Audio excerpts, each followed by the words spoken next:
This tie is actually Ben's. I found it while going through some things the past couple days.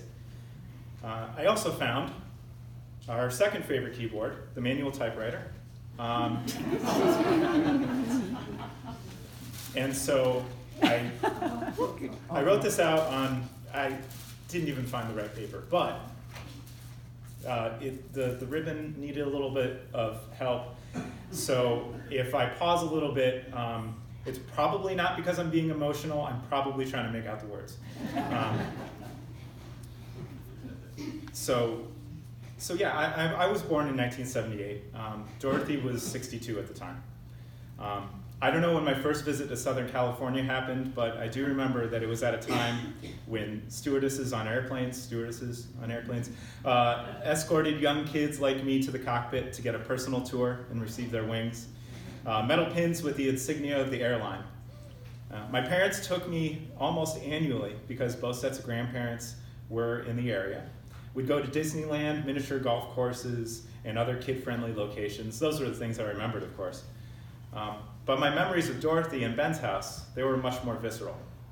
I remember the intensely sweet smell of Dorothy, of Ben's landscaping, the gentle smoothness of the beads that Dorothy turned on the lathe, the incredible vacuum-like roar when they turned on the pipe organ for me and let me ever so carefully make nonsense melodies, and the darkness of all the unexplored kid-sized spaces under pianos, in closets, and outside.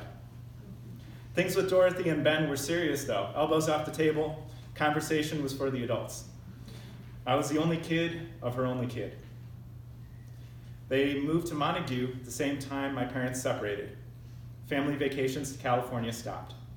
My father's house, the house I grew up in, burned to the ground, mirroring for my father what had happened to his parents. Dorothy's story, her family struggles to scrape by through the Great Depression, and then her inspirational success as a supremely talented and hardworking musician, are all told in her book in masterful detail. By the time I came along, she had already lived a lifetime. Montague was a new chapter in her life, and after Ben died, Dorothy and I started a new chapter together. I only recently saw it so clearly, but just a month after memorializing her husband of over a half century, she flew out to Cleveland to see me graduate. She kept up with my adventures around the world and ultimately back to Cleveland to start my teaching career. As a nonagenarian, she accepted my father's decision to retire and get his help around the house.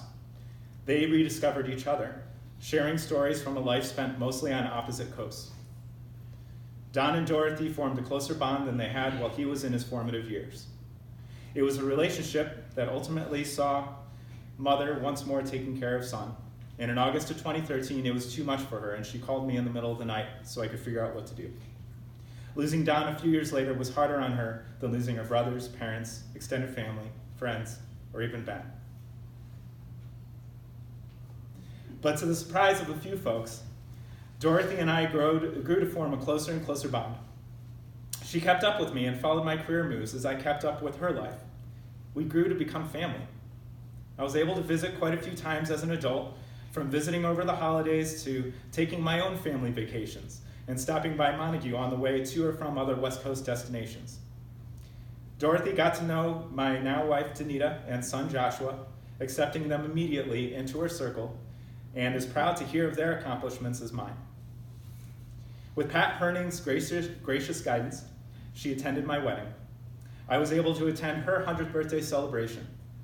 I heard tale of and personally witnessed an entire community coming together to help my grandmother get through all manner of trials and tribulations, supporting her art at every step.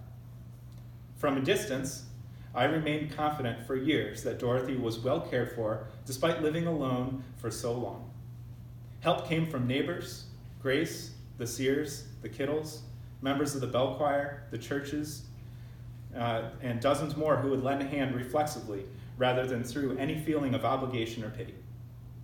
In the past few years, and specifically the last few weeks, Pat and Madeline have been absolute rocks by her side.